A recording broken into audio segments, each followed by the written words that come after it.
Friends, 23 जनवरी से UPSC और UPPCS के लिए लोक प्रशासन विषय का एक नया बैच शुरू होने जा रहा है। अगर आप लोग 2023 या 2024 के लिए प्लान कर रहे हैं यूपीएससी और यूपीपीसीएस के एग्जाम में शामिल होने के लिए, तो फ्रेंड्स आपको इस बात की जानकारी होगी, सलाह दी जाती है कि प्रीलिम्स के एग्जाम में तभी बैठना चाहिए जब आप मेंस की तैयारी कर चुके हैं। आप देखेंगे अब लगभग 100 दिन का समय मिलता है प्रीलिम्स और मेंस के बीच में। जिस दिन प्रीलिम्स का एग्जाम होता है लगभग ठीक 100 दिन बाद मेंस का एग्जाम शुरू होता है, चाहे वो यूपीएससी हो और चाहे यूपीपीसीएस, लगभग एक ही जैसा पैटर्न हो गया है। और खुद सोच के देखें कि अगर आपने पहले से मेंस की तैयारी नहीं की है तो उन 100 दिन में आप नए सिरे से मेंस की तैयारी नहीं कर सकते। यूपीएससी में जहां 500 नंबर का ऑप्शनल है, यूपी में 400 नंबर का ऑप्शनल है, एक नया ऑप्शनल जो आपने पहले नहीं पढ़ा है, उस 100 दिन में आप सोचें कि हम जीरो से शुरू करके इस लेवल का तैयार कर लें कि अच्छी रैंक के साथ परीक्षा पास हो जाए, तो संभव नहीं होता है। और केवल ऑप्शनल नहीं पढ़ना होता आपको 100 दिन में, बल्कि जीएस के 4 पेपर भी हैं, निबंध भी है, यूपी में हिंदी भी है, आईएएस में हिंदी इंग्लिश क्वालिफाइंग, यूपी में नंबर जोड़ने हैं, और उसके साथ साथ ऑप्शनल है। ओवरऑल देखेंगे आप तो एक पेपर के लिए 10 से 11 दिन का समय होता है आपके पास उन 100 दिन में। और 10-11 दिन में खुद सोच के देखें, एक नया सब्जेक्ट आप जीरो से इस लेवल का तैयार करें कि परीक्षा अच्छे अंकों, अच्छी रैंक के साथ पास हो, तो संभव नहीं होता। तो वैसी स्थिति में हमेशा ये सलाह दी जाती है कि प्रीलिम्स में बैठने के पहले आपकी मेंस की तैयारी पूरी हो जानी चाहिए। वो 100 दिन का समय नए सिरे से तैयारी का समय नहीं होता मेंस या ऑप्शनल, बल्कि वो केवल रिवीजन और क्वेश्चन प्रैक्टिस का समय होता है। इसी बात को ध्यान में रखते हुए ये बैच हम शुरू कर रहे हैं। अगर आप 2023 के लिए प्लान कर रहे हैं एग्जाम का, तो अंतिम मौका है आपके पास ये। इसके बाद तो पूरी तरह से आपको प्रीलिम्स में लग जाना होगा। 2023 का एग्जाम देने जा रहे हैं आप, तो अभी से लेकर एटलीस्ट मार्च तक आपके पास अभी 2-2.5 महीने का समय है कि आपको कम से कम दिन में 3 घंटा पर डे ऑप्शनल की तैयारी के लिए देने चाहिए। हाँ, अप्रैल मई में आप पूरी तरह से प्रीलिम्स के लिए लग जाएं, लेकिन मार्च तक मुझे लगता है कि अभी आप कम से कम पर डे 3 घंटा ऑप्शनल के लिए दे सकते हैं, बल्कि देना चाहिए। पूरा ऑप्शनल कंप्लीट नहीं होगा इस 2-2.5 महीने में, लेकिन जितना भी हो जाएगा 50% भी कंप्लीट होगा, तो उतना कॉन्फिडेंस रहेगा आपको। प्रीलिम्स के बाद ये टेंशन नहीं होगा कि जीरो से नए सिरे से शुरू करना, ये रहेगा कि लगभग आधा ऑप्शनल हम पढ़ चुके हैं, बचा हुआ करना है। कहने का मतलब जितना इधर हुआ रहेगा काम, उतना उस समय आपको आसानी होगी। और अगर 2024 के लिए प्लान कर रहे हैं, तब तो खैर बेस्ट टाइम है कि अभी आप ऑप्शनल तैयार कर लें। लगभग 5-5.5 महीने का समय एक बैच में हम लेते हैं लोक प्रशासन में, तो एकदम बेस्ट टाइम है कि खूब आराम से आप 2024 के लिए तैयारी कर लें। फ्रेंड, जो ये बैच है ऑफलाइन ऑनलाइन दोनों मोड में है। दिल्ली में आप रह रहे हैं या दिल्ली आ रहे हैं तो ऑफलाइन ज्वाइन कर सकते हैं, बहुत लिमिटेड सीट्स होती हैं ऑफलाइन में। ऑनलाइन भी है, लाइव रिकॉर्डेड, इसमें दोनों सुविधाएं हैं। दिन में 4-15 से क्लास होती है, आप लाइव जुड़ सकते हैं, आप केवल रिकॉर्डेड वर्जन कर सकते हैं ज्वाइन। स्क्रीन पे एक मोबाइल नंबर भी आप देख रहे हैं, उस नंबर पे आप हमसे बात कर सकते हैं। किसी भी तरह की मन में कोई क्वेरी, कोई डाउट है विषय को लेके, तैयारी को लेके, मोबाइल नंबर 9810651005, तो इस नंबर पे आप हमसे बात कर सकते हैं।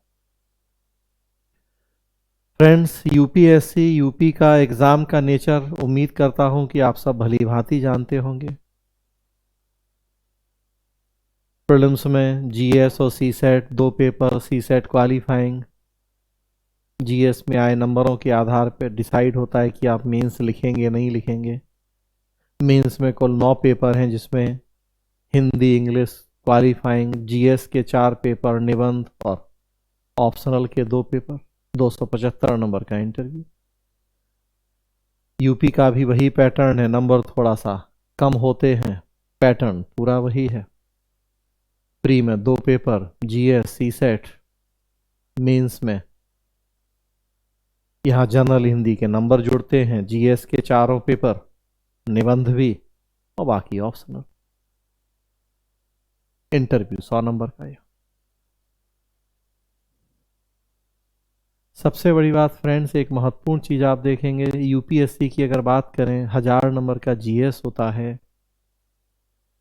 और नंबर आते हैं जनरली लोगों को, देखिए आप 325 से 350 ऑन एन एवरेज नंबर आप देखें, मतलब 32 से 35% नंबर मिल रहे हैं लोगों को जीएस में। ऑप्शनल 500 नंबर का होता है और उसमें लोग आसानी से नंबर ले आते हैं 270 से 325, मतलब लगभग 55% से 65% नंबर बड़ी आसानी से ऑप्शनल में ले आते हैं। सोच के देखें, जीएस में 1000 में जितने नंबर पाते हैं लोग, ऑप्शनल में 500 में लगभग उतने नंबर पा लेते हैं लोग।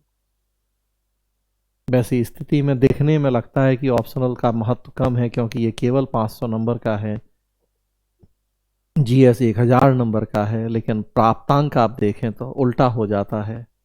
जीएस में 1000 में जितने नंबर मिलते हैं, ऑप्शनल में 500 में उतने आ जाते हैं, थोड़ा बहुत ऊपर नीचे। यूपी में भी लगभग वही स्थिति होती है, 800 नंबर के जीएस में ऑन एन एवरेज नंबर आ रहे हैं लोगों को 300 से 325, ऑप्शनल 400 का है, आराम से नंबर लोग 250, 260, 270 ले आते हैं। तो इसलिए हमेशा मैं ये सलाह देता रहा हूँ कि ऑप्शनल को नज़रअंदाज नहीं करना चाहिए, बल्कि जीएस में तो कई बार जनरलाइज मार्किंग हो जाती है, ऑन एवरेज सबको एक जैसे नंबर मिल जाते हैं, तब वैसी स्थिति में ऑप्शनल ही महत्वपूर्ण और निर्धारक हो जाता है आपकी परीक्षा पास करने या नहीं करने की स्थिति में। पिछले कुछ समय से ट्रेंड ऐसा हो गया है कि चूंकि जीएस प्री में भी है, मेंस में भी है, लोग सालों भर जीएस पे फोकस करते हैं, देखने में बड़ा दिखता है, वास्तव में नहीं देखते कि वो केवल देखने में बड़ा है, बल्कि वास्तव में उसकी उपयोगिता कितनी है आपके परीक्षा पास या फेल होने में। या क्या ऐसा हो सकता है कि एक आदमी को जीएस में 200 मिले और एक आदमी को 400 आ जाए? तो इतना गैप नहीं होता है। वैसी स्थिति में ऑप्शनल ही डिसाइडिंग हो जाता है आपके लिए। अच्छा करें तो अच्छा, वास्तव में आप पूरी परीक्षा में ऐसा कर सकते हैं। हाँ, क्या ऑप्शनल आपने चूज किया है, ये भी बड़ा महत्वपूर्ण फैक्टर हो जाता है। अक्सर सलाह दी जाती है कि आप एक ऐसा ऑप्शनल चूज कीजिए, चाहे आईएएस हो चाहे यूपी पीसीएस, जो आपको ऑप्शनल के साथ साथ जीएस के लिए भी मददगार हो, सिलेबस छोटा हो। और उस लिहाज से आप देखेंगे कि लोक प्रशासन का हमेशा से बहुत महत्व रहा है। जीएस के पॉलिटी, कॉन्स्टिट्यूशन, गवर्नेंस की तैयारी में मदद करता है, ये सोशल जस्टिस तैयार करता है, disaster management, internal security, ethics, इतने सारे सेक्शन में इसकी भूमिका होती है जीएस में कि एक बहुत महत्वपूर्ण और उपयोगी विषय बन जाता है आपके लिए। तो वैसी स्थिति में ना केवल आपको लोक प्रशासन वैकल्पिक विषय रखने के बारे में सोचना चाहिए, बल्कि गंभीरता पूर्वक उसकी तैयारी करने की भी जरूरत है। स्पेशली जब आप लोक प्रशासन तैयार करते हैं तो जीएस का भी एक बड़ा सेक्शन आप यहाँ से तैयार कर लेते हैं। सिलेबस भी उम्मीद करता हूँ आपको पता होगा। लोक प्रशासन का फर्स्ट पेपर में छोटी छोटी सी 12 यूनिट है, सेकेंड पेपर में छोटी छोटी सी 14 यूनिट, कुल 26 यूनिट का सिलेबस है लोक प्रशासन का, जिसमें 4-5 यूनिट को छोड़ दें तो लगभग सारी चीज़ें जीएस के निबंध के लिए भी आपको बड़ी मददगार होती हैं। लगभग वही सिलेबस यूपी पीसीएस का। यूपी पीसीएस में यूनिट्स तो सारी वही हैं, अंदर का सिलेबस थोड़ा सा कम है। अगर आप यूपीएससी की तैयारी कर लेते हैं तो यूपी पीसीएस की तैयारी अलग से हो जाती है। हाँ, केवल आप यूपी पीसीएस की तैयारी कर रहे हैं तो थोड़ा चीज़ें कम आपको पढ़नी होंगी, लेकिन ज़्यादातर लोग तो जो यूपीएससी की तैयारी कर रहे हैं वही यूपी भी दे रहे हैं, या यूपी दे रहे हैं तो यूपीएससी भी देना ही चाहिए, कारण कि सिलेबस लगभग सेम है, थोड़ा बहुत अंतर है 2-5% का, चाहे वो ऑप्शनल हो चाहे जीएस हो। प्रश्न पूछने का तरीका जरूर यूपीएससी की तुलना में यूपी का थोड़ा आसान होता है, तो अच्छा ही है, आपने यूपीएससी लेवल की तैयारी कर ली, यूपी में आपको फायदा मिल जाता है उसका। तो फ्रेंड्स, इन सब बातों को ध्यान में रखते हुए यह बैच हम करेंगे यूपीएससी यूपी पीसीएस दोनों के लिए। 23 जनवरी से बैच शुरू होगा। आप ज्वाइन कर सकते हैं इस बैच को, ऑफलाइन ऑनलाइन जिस भी मोड में चाहें, लाइव रिकॉर्डेड सारे ऑप्शन हैं। पूरा नोट्स हम देते हैं इसमें, soft copy PDF format. Screen पर जो मोबाइल नंबर दिख रहा है आप बात कर सकते हैं। प्रभा ICS का ऐप गूगल प्ले स्टोर में जाके डाउनलोड कर सकते हैं, वहाँ आपको ये कोर्स उपलब्ध हो जाएगा। धन्यवाद दोस्तों।